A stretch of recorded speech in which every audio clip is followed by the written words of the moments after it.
कटक जिला चौदार पौरपालिका अंतर्गत 11 ward number स्थित गोपबंधु पड़िया विशेष उत्सव मुखर अनुष्ठित एक ब्लॉक स्तरीय एथलेटिक मीटिंग रे टांगी चौदार ब्लॉक अधीनर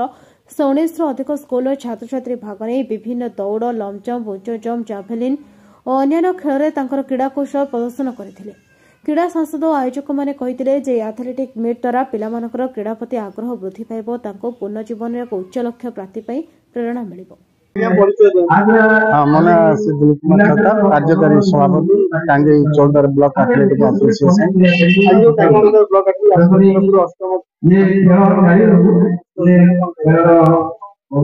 हमर टांगी चौदार ब्लॉक एथलेटिक एसोसिएशन तरफरु ए वर्ष 8म वर्ष दौड़ कूद प्रतियोगिता प्राय 119 स्कूल छात्र छात्री क्रीड़ाविद माने दौड़ कूद प्रतियोगिता टांगी चौदार ब्लॉक एथलेटिक एसोसिएशन 16 वर्ष परी प्रत्येक पूरा ग्रास रूट पिला मानक ट्रेन करी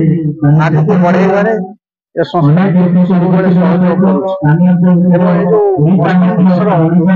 प्राय 900 अधिक पिला प्रत्येक खेल में भाग नहीं तेणु मुझे आशा करी क्रीड़ाविद मैंने भाग नहीं निश्चित भाव भल करेंगे भविष्य उज्जवल ब्लॉक एथलेटिक तरफ बहुत बहुत धन्यवाद टांगी चौदार एसोसिएशन तरफ प्रधान शिक्षक प्रत्येक अभिभावक मैंने विश्वास धन्यवाद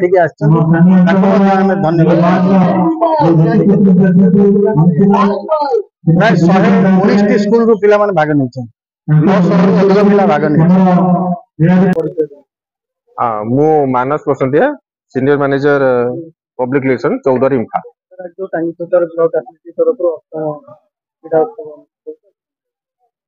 देखो इम्फा आज मेन स्पॉन्सर एटा आपनकर टांगी चौदार ब्लॉक एथलेटिक मीट रे 8म एडिशन तांकर आ इम्फा मेन स्पॉन्सर सहयोग करी आसुची मु देखि बहुत खुशी लगुची जे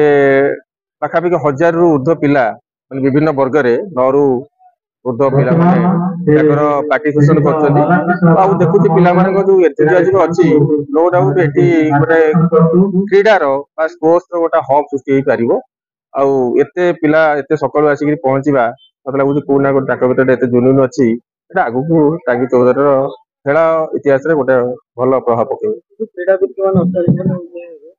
आप जानी ये गोटे झील आप रश्मिता झील माटी झील बहुत भल खेल प्रदर्शन कर प्रधानमंत्री आप्रिशिएट कर मोर जी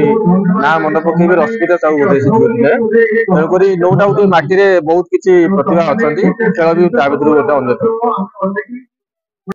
चौदार दीपक मगरास रिपोर्ट नायवती टीवी।